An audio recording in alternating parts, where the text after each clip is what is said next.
তাহলে ভগবানের কথা শুনলে আমাদের উপকার কি হয়? এই যে এত কষ্ট করে এত ঠান্ডার মধ্যে এত দূর দূরান্ত থেকে সাইকেল মোটরসাইকেল ট্রেনে বাসে করে আমরা ছুটে এলাম, আমাদের উপকার কি? কেউ যদি সন্ধ্যাকালে বাজারে যায়, বাজারে গিয়ে একটা চায়ের দোকানে বসে এক কাপ চা খাচ্ছে, তাকে যখন আপনি জিজ্ঞাসা করলেন তুমি যে খাচ্ছ পকেটের পয়সা নষ্ট করে, এতে উপকার কি? সে আপনাকে বলবে চা খেলে মনটা ভালো থাকে, একটু গলাটা খুসখুস করছে, একটু চা খেলাম, একটু গলাটা আরাম হলো, 5 জন বন্ধু বান্ধবের সঙ্গে দেখা হলো, একটু কথা বললাম। মায়েরা রান্নাঘরে যাওয়া মানে যে সবসময় রান্নাই করবে এরকম কোনো মানে নেই। অনেক অনেক সময় রান্নাঘরটা পরিষ্কার করবার জন্য রান্নাঘরে ঢুকতে হয়। তাহলে ভগবানের কথা শুনতে বসেছি, একটা কোনো উদ্দেশ্য তো থাকবে, হয় ক্ষতি না হলে লাভ। না লাভ বলবো না, মঙ্গল বলতে পারি। লাভ লাভ ক্ষতি তো ব্যবসাতে গিয়ে করবো, ভগবানের কথায় মঙ্গল অমঙ্গলের বিচার করতে পারি। দেখবেন শ্রীমদ্ ভাগবতে যেখানে একদম গোপী গীতের কথা বলা আছে, যখন গোপীগণ ভগবানের কাছে নিজেদের দুঃখের কথা বলছেন, এই গোপী গীতের ভাগবতের গোপী গীত অধ্যায়ের 29 নম্বর পৃষ্ঠা শেষ হচ্ছে, 30 নম্বর পৃষ্ঠা শুরু। এই সময় গোপীগণ ভগবানকে একটা মধুর কথা বললেন, যে কথাটা আমাদেরকে কষ্টও দেয় আবার আনন্দও দেয়। জগতে এরকম অনেক জিনিস আছে যা আপনাকে একসঙ্গে দুটো সুখ প্রদান করে। যেমন পটল, পটলটা খেতে কিন্তু খুব সুস্বাদু, ভাজাই হোক আর রসাই হোক, কিন্তু পটলের শেকড়টা ওটা যদি কেউ খায় ওটা আবার প্রাণনাশ হয়ে যেতে পারে। একসঙ্গে একটা গাছে দুটো গুণ আছে, একটা আনন্দ একটা দুঃখ। এই যে কথাটা ভগবানের সম্মুখে দাঁড়িয়ে ব্রজগোপীগণ বললেন, এটাও অনেকটা আনন্দ এবং দুঃখকে প্রকাশ করা। ব্রজগোপীগণ ভগবানকে বলছেন কি, তব কথামৃতম তপ্ত জীবনম কবিভিরীড়িতম কলমশনাশম। প্রথমে বললেন তব কথামৃতম তপ্ত জীবনম কবিভিরীড়িতম কলমশনাশম। এরপরে বললেন শ্রবণ মঙ্গলাম শ্রীমদাততম ভুরি দিনন্তিতে ভুরিদা জনা। আস্তে একটু আলোচনা কঠিন, কিন্তু শুনতে হবে। সব সময় সহজ শুনবেন বলে বাড়ি চলে যাবেন তা তো হবে না, একটু কঠিনটা শোনা অভ্যাস করতে হবে। তো বলছেন তব কথামৃতম তপ্ত জীবনম, তোমার কথারূপী অমৃত। আচ্ছা, জীবন মানে কি? প্রাণ। আবার জলের অপর নামও কিন্তু জীবন। তাহলে তব কথামৃতম, তোমার কথারূপী অমৃত, তপ্ত জীবনম। তপ্ত মানে কি? গরম। তাহলে জীবন মানে যদি প্রাণ হয়, তাহলে কি গরম প্রাণ? কেমন উদ্ভট হয়ে যাচ্ছে না? আবার যদি জীবন মানে জল ধরে, তাহলে কি গরম জল? মানে তোমার কথা যখন আমরা শুনি ও গরম জলের মতো মনে হয় নাকি? তা বললে তো হবে না। তব কথামৃতম তপ্ত জীবনম। এই জন্যেই আমার গুরুবর্গরা বলতেন যে শুধু শ্লোক পড়লে হবে না, তার টিকাটাও পড়তে হবে। এখন ওই টিকাটা পড়তে গেলে, আমি তো টিকা কিছু বুঝি না, যখন টিকাটা পড়তে যাচ্ছি, যখন টিকাটা পড়বার জন্য নিজেকে তৈরি করলাম, তখন এবার উপযুক্ত বৈষ্ণবের সান্নিধ্যে যেতে হবে, সে আপনাকে বুঝিয়ে বলবে। এজন্য লোকে বলে, দেখবেন ভাগবত করিবে গিয়া বৈষ্ণবের স্থানে। আর চায়ের দোকানে, বিড়ির দোকানে, সিগারেট দোকানে ভাগবত করলে হবে না, তারা এর উল্টো মানে করবে। বৈষ্ণবের কাছে যেতে হবে। কোন বৈষ্ণব? যার এই বিষয়ে পাণ্ডিত্য আছে, তার চরণে আপনাকে যেতে হবে। যিনি ভগবানকে মাধুপুরি করে সেবা দিচ্ছেন, ভগবানের প্রসাদ পান, ভগবানকে সেবা দিয়ে তিনিও তো ভক্ত হয়েছেন। আপনি কিন্তু তার কাছে গেলে এই কথা বুঝতে পারবেন না। ভগবানকে এক একজন মানুষ এক এক রকম ভাবে সেবা করেন। তাই ভগবত বিচারে ভগবানকে ভালোবাসার জন্যে যারা শাস্ত্রগ্রন্থ অধ্যয়ন করে পাণ্ডিত্য অর্জন করেছেন, তিনি ভগবানকে জ্ঞান দিয়েই সেবা করছেন, এটাও একটা সেবা। তাহলে তব কথামৃতম তপ্ত জীবনম, এখানে বৈষ্ণবীয় শাস্ত্র আমাদেরকে পরিষ্কার বুঝিয়ে দিচ্ছে। কেন গোপীগণ বললেন? বলছেন বিরাট বড় মরুভূমিতে চলতে গিয়ে যদি পথিক পথ হারিয়ে ফেলে, মরুভূমিতে জল কভু মিলে না যেমন, সংসারে সুখের আশা জানিবে তেমন। মরুভূমিতে গিয়ে যেমন জল পাওয়া যায় না, সংসারেও তেমনি সুখ পাওয়া যাবে না যদি সংসারটা কৃষ্ণের সংসার না হয়। সংসারে সুখ নেই আমি বলবো না, সুখ আছে, সুখ আছে, তবে সংসারটা কৃষ্ণের সংসার হতে হবে। এখন মরুভূমিতে পথ হারিয়ে কোনো পথিক যদি জল পিপাসায় ক্লান্ত হয়ে পড়ে, প্রাণ যায়, সেই অবস্থায় যদি আপনি ছুটে গিয়ে তার সম্মুখে তাকে এক গন্ডুস জল দেন, ওটা কিন্তু তাকে জীবন দিলেন আপনি, জল নয়। কেন? ওই জলটা পান করেই তো সে জীবন রক্ষা করবে নাকি? তাহলে মরুভূমিতে এক গন্ডুস জল নয়, আপনি যেমন জীবন দান করলেন, ব্রজগোপীগণ বলছেন গোবিন্দ এই সংসার রূপী মরুভূমিতে ছুটতে ছুটতে আমরা যখন ক্লান্ত হয়ে পড়ি, কৃষ্ণ কথারূপী জল আমাদের কর্ণমূলে প্রবেশ করা মাত্র এই সংসার মরুভূমিতে একটু বেঁচে থাকার মতো জীবনটা পেলাম। এই জন্য বললেন তব কথামৃতম তপ্ত জীবনম, তোমার কথারূপী অমৃত আমাদের এই তপ্ত জীবনে যেন সুধা হয়ে নেবে। এরপরে বললেন কবিভির্হৃদম, যে কথা যুগে যুগে কালে কালে কবিদের দ্বারাও প্রশংসিত হয়ে এসেছে। শুধু আমি কেন, কবিরা পর্যন্ত তোমার কথা তারা বলে গিয়েছে সারা জীবন ধরে। আছে না, সখী সে হরি কেমন বল, নাম শুনে যার এত প্রেম জাগে, চোখে আনে এত জল সুখী সে হরি কেমন বল। যার নাম শোনা মাত্র চোখে জল এসে যায়, সে কেমন? তাই তোমার কথা কবিদের দ্বারাও প্রশংসিত।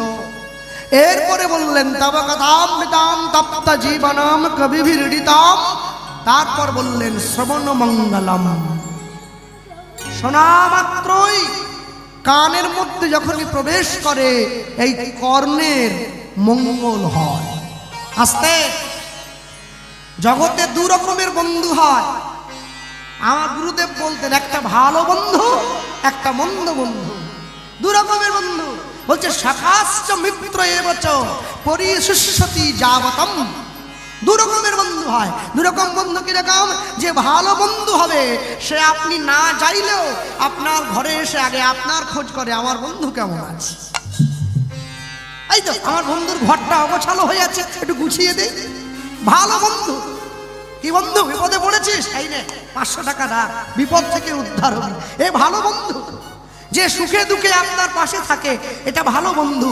আর মন্দ বন্ধু কি? সে আপনাকে 10 টাকা দেওয়ার আগে আপনার কাছ থেকে 20 টাকা নেওয়ার চিন্তা করবে।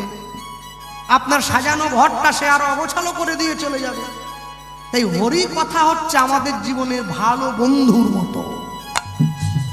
আমাদের এই অগোছালো জীবনটা গুছিয়ে দেওয়া যায় যার মাধ্যম দিয়ে, সে হচ্ছে হরি কথারূপী বন্ধু। হরি কথারূপী বন্ধু যে আমাদের অগোছালো জীবনটা গুছিয়ে দিতে বসেছে।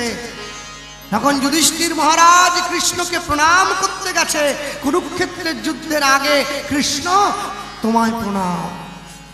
একই যুধিষ্ঠির, তুমি তো ধর্মপুত্র, তুমি যদি আমায় প্রণাম করো তাহলে জগতের লোক তো আমায় ছোট কথা বলবে যে ধর্মরাজ যুধিষ্ঠির সে কিনা আমায় প্রণাম করছে। যুধিষ্ঠির হাতটা ধরে নিয়েছে কৃষ্ণের, হাতটা ধরে বলছে সখা যত ধর্মই পালন করি সে তো তোমারই থেকে এসেছে। আমি তোমার জিনিস তোমায় দেব, এতে আমার কষ্ট কেন হয়? কেন কষ্ট হয়? হ্যাঁ, দেখবেন বৃন্দাবনে একটা আশ্চর্য জিনিস আছে। বৃন্দাবনে আপনি যদি কোনো ব্রজবাসীকে প্রণাম করেন না, ব্রজবাসী ঠাকুরের ছুঁয়ে প্রণাম নিতে চায় না, দূরে প্রণাম করতে বলে, বলে মাটিতে করো বাবা কি মা। এখন দেখা যাচ্ছে কেউ ছুঁয়ে করছে। যদি ছুঁয়ে প্রণাম করেন না, দেখবেন যদি প্রকৃত ব্রজবাসী হয়, যদি প্রকৃত ব্রজের অধিষ্ঠাত্রী মানুষ হয়, যদি ব্রজেই সে থাকে, দেখবেন ঘুরে সঙ্গে সঙ্গে আপনাকে প্রণাম করবে। তাকে যদি আপনি প্রশ্ন করেন কি হলো মা আপনি আমাকে প্রণাম করছেন, উনি সঙ্গে সঙ্গে উত্তর দিবেন তোমার কাছ থেকে নিলাম তোমাকে দিয়ে দিলাম। আমি রাখতে পারবো না, কেন রাখলে বোঝা বেড়ে যায়, সঙ্গে সঙ্গে দিয়ে দিতে হয়, এতে বোঝা কমে যায়। দেখেন একজন বৈষ্ণব একজনকে প্রণাম করছেন, অপরের জন্য মাথা নিচু করে প্রণাম করছেন, সমান হয়ে গেল। আমি রাখবো না, দিয়ে দেবো। এই জন্য বলছেন তোমার কথা আমাদের কর্ণমূলে যাওয়া মাত্র আমাদের কানের মঙ্গল হয়। গান তো সকলেরই ভালো লাগে, পৃথিবীতে এমন কোনো মানুষ আছে নাকি যার গান ভালো লাগে না?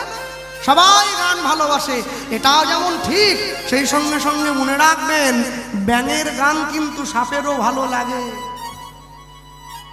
কেন সাপ লক্ষ্য করে ব্যাঙকে বলে তুই বেশি করে গান গা, তুই যত গান গাইবি গ্যাং গ্যাং গ্যাং গ্যাং করে তোকে চিনতে আমার সুবিধে হবে, আমি খুঁজে চলে যাব।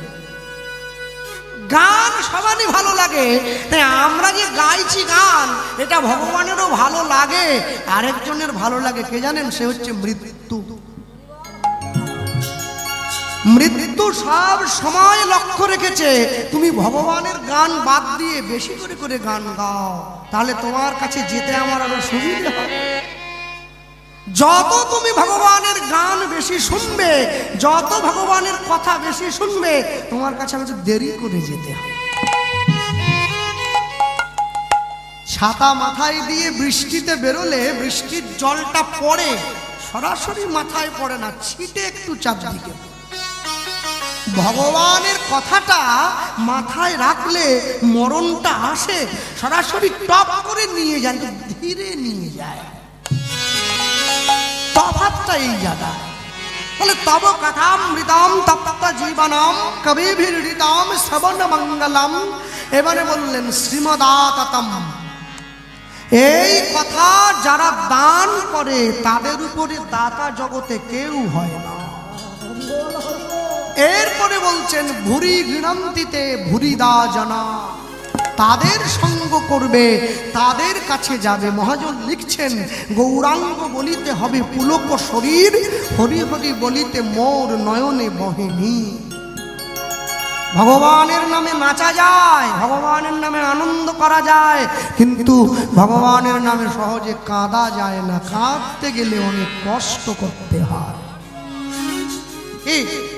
আমি রান্না করতে পারবো না, দিন না, সবজিগুলো এগিয়ে দিন, তেল মশলাগুলো দিন, আমি দেখাচ্ছি পারি কিনা। খেতে পারবেন কিনা গ্যারেন্টি দিতে পারছি না। রান্না আমি করে দেবো, হ্যাঁ, দেখা গেল আমি সবার শেষে গিয়ে জিরেটা দিচ্ছি, যখন নামাবার সময় তখন জিরে দিয়ে দিলাম। রান্না হবে কি? রান্না আমিও পারি, খেতে পারবেন না কেউ। ঠিক তেমনি ভগবানের নামে কানতে গেলেও আগে থেকে সব সাজিয়ে নিতে হয় অন্তরটা, তবে চোখের জল হয়ে নেমে, না হলে কোনোদিন নেমে আসবে না। বৈষ্ণব মহাজন লিখছেন কত সুন্দর করে, যদি তুমি গৌরাঙ্গের নামে কানতে চাও। আমি ছোট একটা কথা বলি, মহাপ্রভুর যখন অষ্টসাত্ত্বিক ভাব হতো না গম্ভীরায়, এই অষ্টসাত্ত্বিক ভাব হওয়ার সময় মহাপ্রভুর লোমকূপের গোড়া দিয়ে ঘাম নয় রক্ত বেরিয়ে আসতো। কোনোদিন অনুভব করেছেন? এমনই কৃষ্ণ প্রেম, লোমকূপের গোড়া দিয়ে রক্ত বেরিয়ে আসছে ফিনকি দিয়ে, হা কৃষ্ণ বলার সঙ্গে সঙ্গে। যার অন্তর কৃষ্ণময় হয়ে উঠেছে তারই হবে, বাকিদের হবে না, বাকিদের হবে। মহাজন লিখছেন, যদি গৌরাঙ্গের কৃপা পেতে আমরা ব্যর্থ হই, আমাদেরকে আরেকটু সহজ করে দিলেন, তুমি নিচাই চাঁদের কৃপা নাও। বড় গুঢ় নিত্যানন্দ এই অবতারে জীবের চৈতন্য জানাই জানে, সে জানিবে তারে। কি নিতাই চাঁদের কৃপা নাও, কষ্ট করতে হবে, আর আরো সোজা কি কষ্ট লাঘব করার জন্য মহাজন লিখছেন কত সুন্দর করে, বলয়ার কবে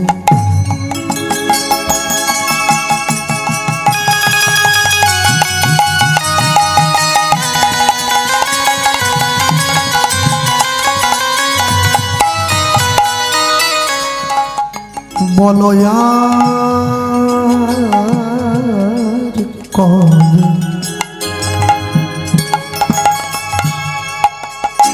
নিতা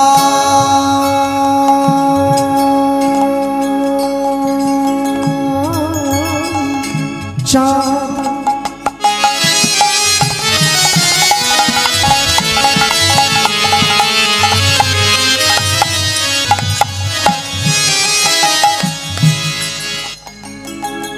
আমায় করুণা করুণা করুণা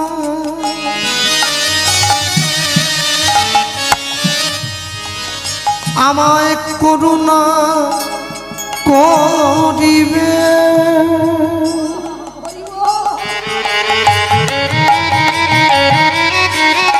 আমায় করুণা করিবে,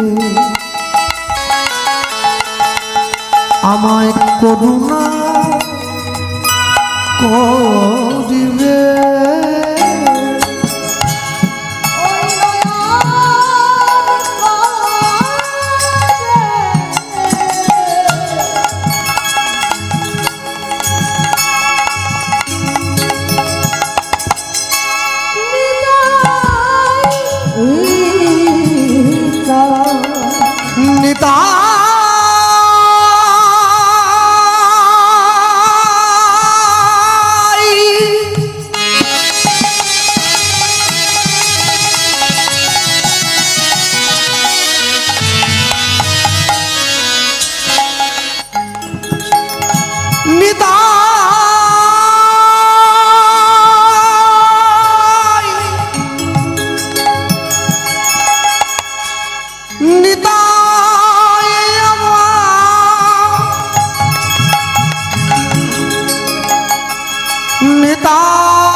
আমার প্রাণ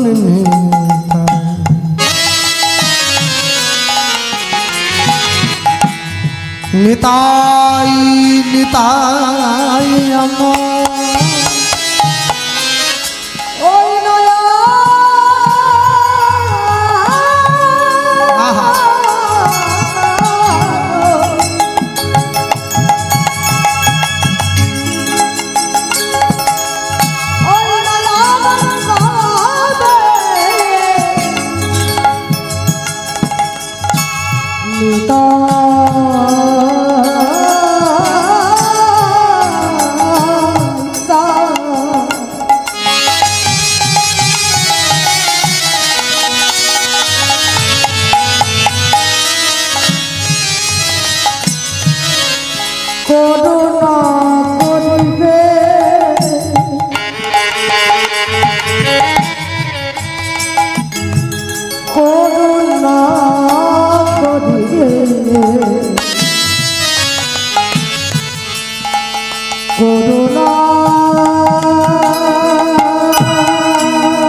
নিতাই যদি কৃপা হয়ে যায় তাহলে কি হবে?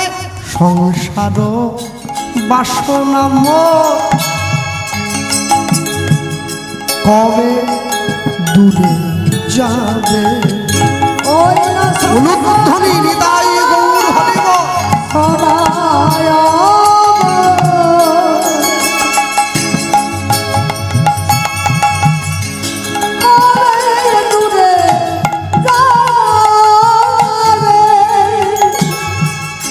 বল বিষয় ছাড়িয়া কবে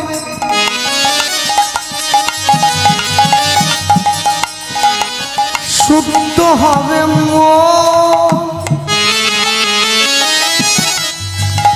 কবে হে রাম সেই মধুর বৃন্দাবন।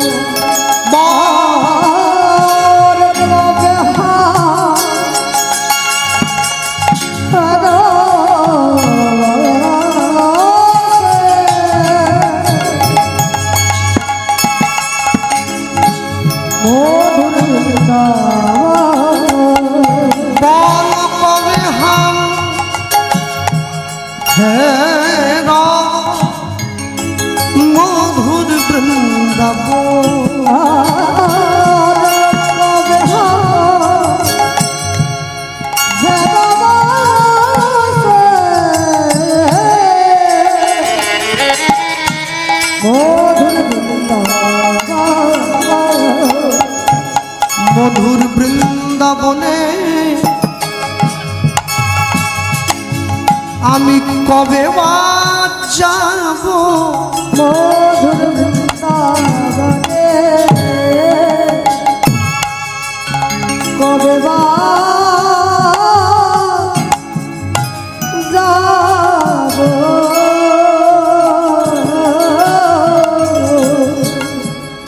কবে যাবেন বৃন্দাবন? টিকিটটা কেটে নিয়েছেন তো বাড়ির লোকদের নিয়ে? যেদিন আমার আপন বলতে কেউ রবে না কবে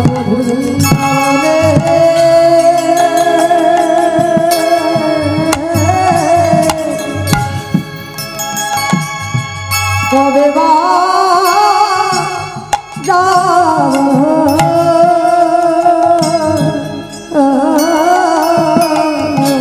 যেদিন আমার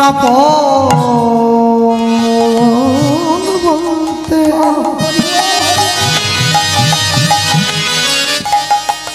আপন বলতে কেউ রবে না কবে মধুর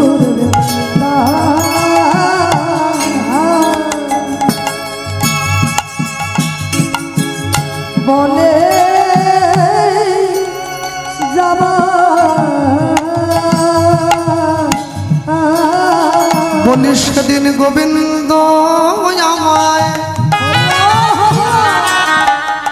আমায় ফিরায় দিও না কবে মধুর বলে যেদিন আপন বলতে কেউ রবে না কবে মধুর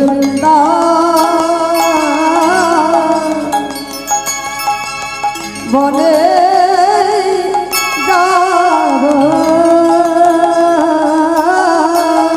যেদিন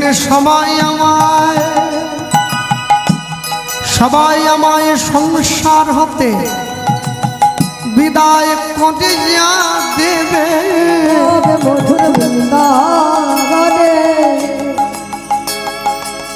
কবে বা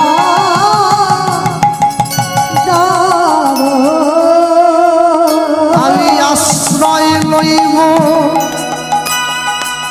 বিষয় ত্যাজিব কবে মধুর কবে বা আমি তোমার চরণে সব সপিব কবে বা যেদিন আমার সহায় সম্মান দূর হইবে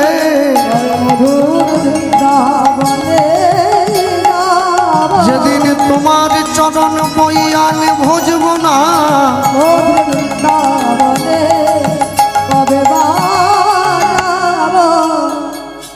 হরি বল বয়ার বলাইব হরি বল কবে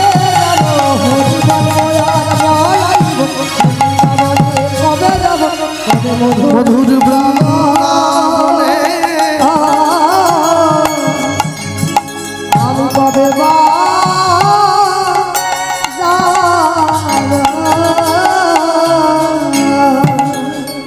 যে ভগবানকে ভালোবাসে ভগবান তাকেও নাম দিয়েছে, যে ভগবানকে ভালোবাসে না ভগবান তাকেও নাম দিয়েছে। পৃথিবীতে প্রত্যেকটা কর্মের জন্য নির্দিষ্ট যোগ্যতা থাকা দরকার। ভালো লেখাপড়া করতে গেলে যোগ্যতার দরকার, ভালো খেলাধুলা করতে গেলে যোগ্যতার দরকার, ভালো গান বাজনা করতে গেলে ভালো যোগ্যতার দরকার, যোগ্যতা বাড়াতে গেলেও একটা যোগ্যতার দরকার। হরিনামের আসনে বসে কথা বলতে গেলে আরো বেশি যোগ্যতার দরকার।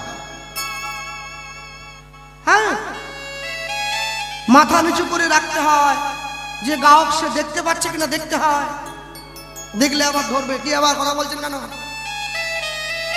তার থেকেও বেশি যোগ্যতার দরকার কীর্তন শুনতে বসে ঘুমোতে গেলে আরো বড় যোগ্যতার দরকার। বিরাট ব্যাপার, সবাই পারবে না। হ্যাঁ, তো সবাই ঘুমিয়ে পড়তে পারত, সবাই ঘুমায় না, কেউ কেউ ঘুমোয়। কেন? যাদের যোগ্যতা আছে তারাই ঘুমোয়। লোকে আমার বলে দাদা ওর কীর্তনে মন নাই, বাজে কথা বলবেন না, যোগ্যতা বেশি হয়ে গেছে তাই ঘুম পাচ্ছে। না না, আপনি উল্টো দিকে নাক ধরছেন কেন, সোজা করে ধরুন না। প্রত্যেকটি মানুষ জগতে নিজের মতো করে চলবার জন্য এসেছে, এটা ঠিক, কিন্তু একটা আশ্চর্য কি জানেন, আমরা চাইলেও নিজের মতো করে চলতে পারি না। কারো না কারো ইচ্ছায় আমাদেরকে চলতে হয়। যার ইচ্ছায় আমরা চলি তিনি যখন ইচ্ছা করবেন না যে আমি চলি, আমাকে থেমে যেতে হবে, আমাকে থেমে যেতে হবে। কবে? ভবেরই সুখ দুঃখ চরণে দলিয়া আমি যাত্রা করিব গো শ্রীহরি বলিয়া। চরণ টলিবে না, হৃদয় গলিবে না, কাহারো আকুল ক্রন্দনে। কবে তৃষিত এ মরু ছাড়িয়া যাইব তোমারও রসালো নন্দনে। হরি বল হরি বল। যে জায়গায় চলে গেলে আর ফিরে আসার মতো কোনো দুঃখ থাকে না, যে জায়গায় চলে গেলে আর ফিরে আসবার মতো কোনো ইচ্ছে থাকে না। আমি কর্মের বশবর্তী হয়ে বারংবার এই জায়গা থেকে আমার স্থানচ্যুত হতে হয়। আমার কর্ম বিপাকে গতাগতি পুনঃ পুনঃ রতিরহু তুয়া পর সঙ্গ। যখন কীর্তন শুনতে বসবেন, হরিনামের আসরে ভগবানকে প্রণাম করে জানাবেন, প্রভু আমি কীর্তন বুঝি আর না বুঝি, শুনতে ইচ্ছে হোক আর না হোক, আমি জেগে থাকি চাই ঘুমিয়ে পড়ি, গল্প করি চাই না করি, তোমার নামের প্রতি যেন টানটা আমার সারা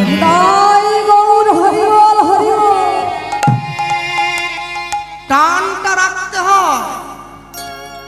আজিও শুনিতে যেই, শুনিতে শুনিতে সেই, কি অদ্ভুত চৈতন্য চরিত।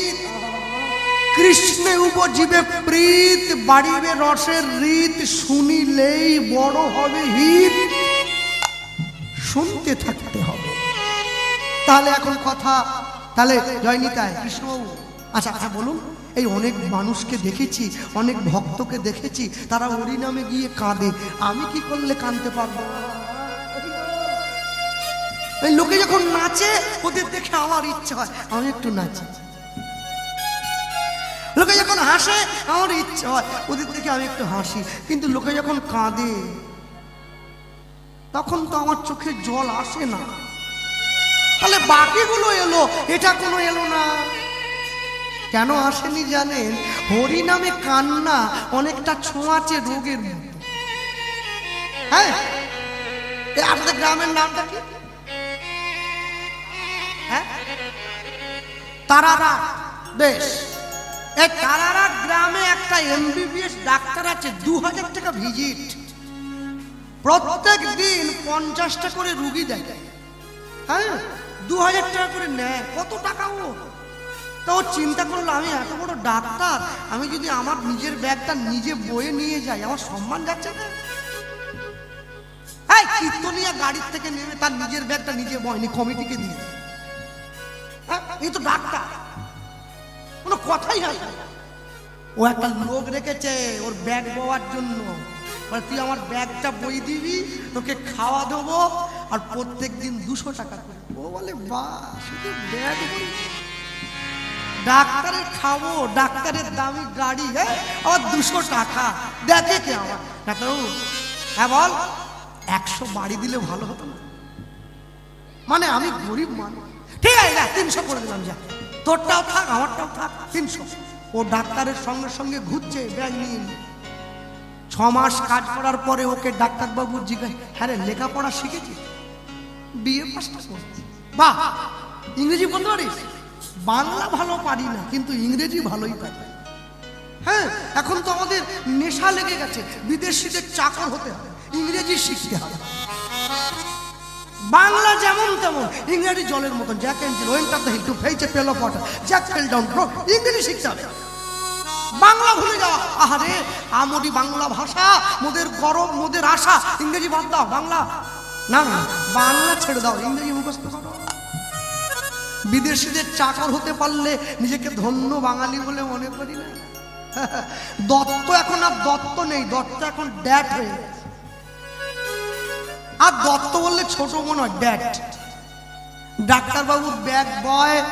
6 মাস পরে ডাক্তারবাবু বলছে, হ্যাঁ রে, আমি যে রুগী এলে প্রেসক্রিপশনগুলো লিখে দেই রুগীকে, যাকে বাংলায় ব্যবস্থাপত্র বলা হয়, ওই আমার লেখাটা পড়। হ্যাঁ, আমি তো বুঝতে পারি আপনি কি লিখছেন, জ্বর হলে কোনটা, প্রথম পারতাম না, 6 মাস একটু সরগরম হয়েছে। ওই লেখাটা পড়ে রুগীকে ওষুধটা বলে দিন, তোর আরো 100।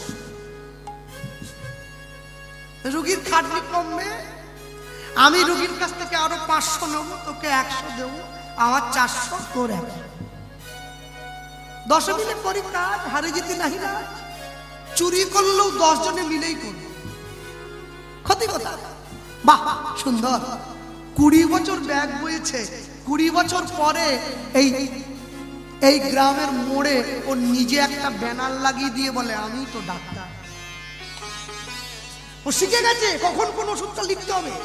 ডাক্তার লিখতো, সে পড়ে ডাক্তার, এ না পড়ে ডাক্তার। এখন তার তো 2000 টাকা ভিজিট, ও আবার তার নাম দিয়ে লিখেছে, অমুক ডাক্তারের বিশ্বস্ত কম্পাউন্ডার। রুগী আর সে ডাক্তারের কাছে যায় না, ওর কাছে। কেন? একটা ডিসকাউন্ট দিয়েছে, 2000 ছিল না, একটা 0 কমিয়েছে। রোগী চিন্তা করলো, 2000-এর যে ওষুধ পাওয়া যায় 200 টাকাতেই তো সেই ওষুধ, ওখানে যাওয়া এখানে। আচ্ছা, বড় ডাক্তারের সঙ্গে ঘুরতে ঘুরতে ওর কম্পাউন্ডার যেমন একসময় ছোট ডাক্তারে পরিণত হয় না, বড় নেতার সঙ্গে ঘুরতে ঘুরতে ওর চামচাটা যেমন কোচি নেতায় পরিণত হয়। কোচি নেতা, ওখানে দরকার নেই, আমাকে বলো, আমাকে বলো, কি আমাকে বলো, ঠিক করে দিচ্ছি। ঠিক তেমনি যারা হরি নামে কাঁদে, যারা ভগবানের নামে চোখের জল ফেলে, আপনাকে একটু তাদের সঙ্গে ঘুরতে হবে, তাদের গায়ে একটু গা লাগিয়ে বসবেন। আসুন, যখন তারা কাঁদবে তার চোখের দিকে একটু তাকাবেন। সে যখন কাউকে না পাবে দেখবেন আপনাকে বুকে জড়িয়ে ধরছে। 1 দিন, 2 দিন, 3 দিন, 4 দিনের দিন ভক্তিটা আপনার অন্তরে মিশে যাবে। ভক্তের সঙ্গে ঘুরলে তবে ভক্তি পাওয়া যায়, না হলে কি পাওয়া যায়? না হলে পাওয়া যায় না। তাহলে যদি নিতাই চাঁদের সঙ্গ করতে তুমি না পারো, ভক্তের সঙ্গ করো না। লিখে দিয়েছে তো, রূপ রঘুনাথ পদে হইবে আকুতি উলুধ্বনি রঘুনাথ পদে হইবে আকুতি রূপ রঘুনাথ পদে হইবে আকুতি রূপ রঘুনাথ পদে হইবে আকুতি কবে হাম হেরব সেই যুগল প্রীতি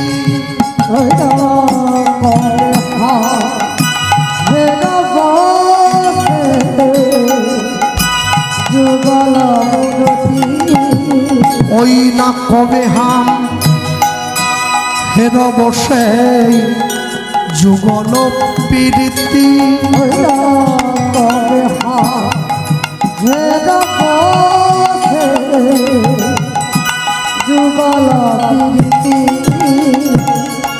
রূপ রঘু রূপ রঘু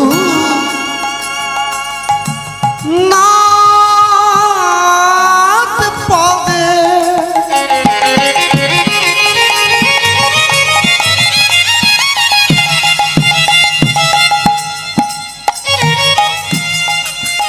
ওগো রহুম রয়াস রহুম রয়াস প্রার্থনা করো এ সদাই নরোত্তম দাস ওই না প্রার্থনা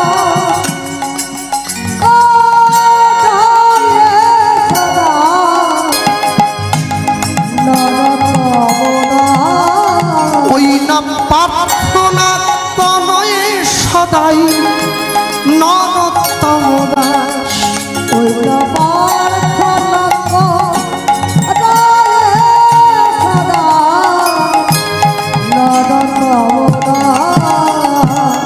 আমি এক মুখে বলতে নারী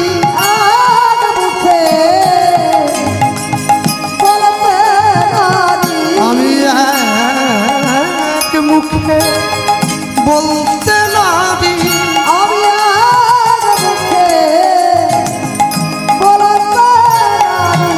আমার নিতাই গৌরের লীলা মাধুরী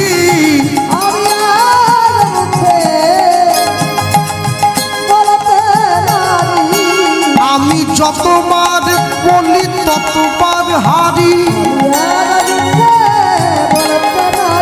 ও যাইর লীলার বলি হারি আমার নিতাই গৌরের লীলা মাধুরী হরি বল।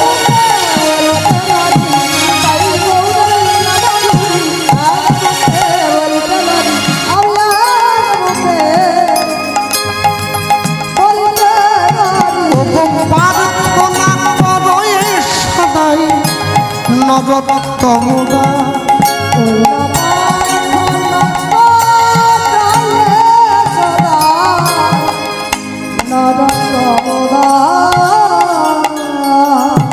রূপ রঘুনাথ পদে রহুম রয়াস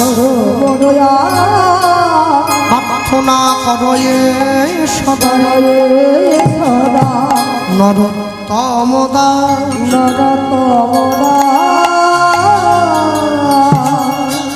ছোট্ট করে আমরা গৌরচন্দ্রিকা শুনলাম। আমরা বলতে গিয়ে বলবো